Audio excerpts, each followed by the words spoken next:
The Samsung Galaxy Note 8 is a phone that was released in 2017. Now, it's a top of the line phone, flagship device, which came out 3 years ago with a nice, sleek design all across it, including a headphone jack with Gorilla Glass 5 on the front and back with an aluminum frame on all around it. Now, it does come with a SIM slot which houses nano SIM, which can turn into a hybrid SIM tray slot as well. Now, this phone also sports this beloved stylus, which is inside of the bottom right corner, and we do get IP68 dust and water resistance up to 1.5 meters for 30 minutes. So I definitely think that this device is offering a lot of features in 2019, not only because it's offering you a top of the line build with 6 gigabytes of RAM with really good performance and a Snapdragon 835 processor. Now, you can get the Exynos 8895 depending on what region you buy it from, but the phone has a 6.3 1440 by 2960 pixel display, which also does have an engine inside, and the battery is a 3,300 milliamp hour battery.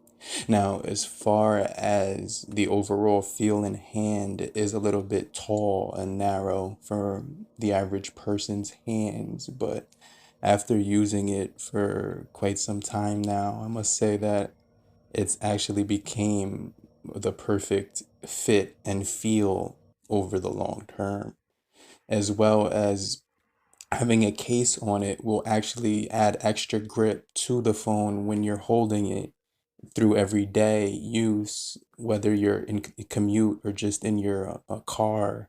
It does have a really nice feel in the hand, I must say, when you throw a case on there, because it is a little bit slippery with the glass build. Now, there is a software update, and I didn't think I would be getting any more software updates on the Note 8 since I got a one when I first got the device. Once we connect to the 5 gigahertz, you will be able to see that we do get a new update that I will install here. But this thing also does feature 15-watt quick charge 2.0 and the wireless charging feature.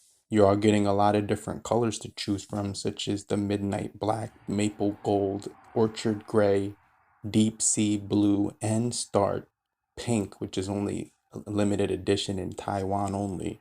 But you can see we do have the December 1st security patch as we speak, from 2019. But I'm going to go ahead and download this update, which is touted to be the most recent February update with the software patch, which is kind of sick because that's like the month we're in right now in the recording of this video, which is kind of ill.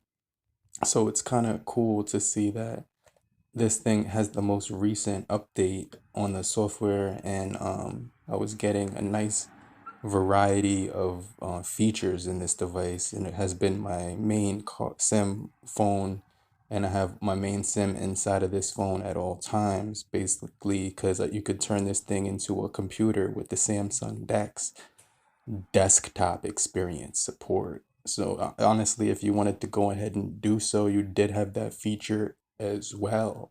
Now, this thing does also sport the iris scanner, fingerprint sensor, accelerometer, gyroscope, proximity sensor, compass, barometer, and heart rate sensor as well. Now, this thing is sporting a really nice build as well. You do get Dolby audio to enhance and customize the sound of your music or podcasts or anything like that. But the other thing to note was you were getting some really solid cameras as well as that 3.5 millimeter headphone jack. You did get a selfie camera that was going to be 8 megapixels, and you did get a a dual main camera, which is 12 megapixels as well. Now you do get a depth sensor on the back, and the depth sensor is basically going to be a 2 megapixel. On for the selfie camera, you are getting a iris scanner, which has a 2 megapixel in it as well. So I think that's kind of pretty cool, but they also threw in another telephoto on the back. So you are getting 12 megapixel wide, which is f1.7 aperture with that is 26 millimeters wide, and then the telephoto 12 megapixel f2.4 aperture 52 millimeters wide as well for the telephoto. So I definitely think that was pretty sick. You also were getting some really nice recording with up to 4K as well, and some just a solid feature set.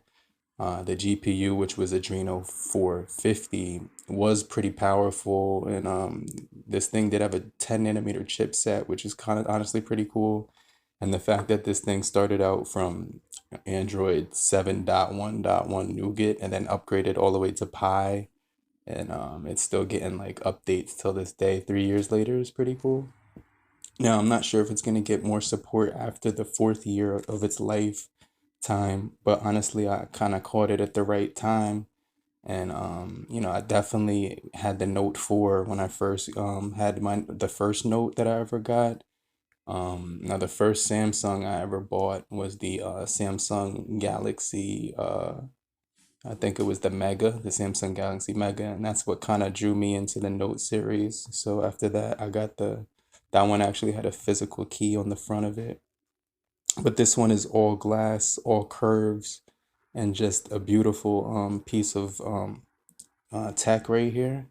It is has a nice, really aerodynamic screen, which also is one of the reasons why it's unlike any other device. That screen and build and curvature is a really solid, and overall, it's just really fun to interact with because all of the media that you see on the screen is actually just flying off the edges of it. As you can see, the icons kind of just um, leaking off the edges when you actually play around with it and move from screen to screen. It's actually like a really good thing to watch. But that February 1st, 2020 on there is actually pretty nuts. If you have the Samsung Galaxy Note or any other Galaxy, let me know when you got your device, and also in the community comment section down below, tell me where you're from as well. I think that would be pretty cool. But also does have Samsung Pay as well as HDR10, and it's definitely sick just to mess around with media with the 64 gigabyte variant here. But I hope you guys found this helpful in any way possible. Have a great morning, afternoon, evening, and depending on where you are. Have a great night. Later, crew. Peace.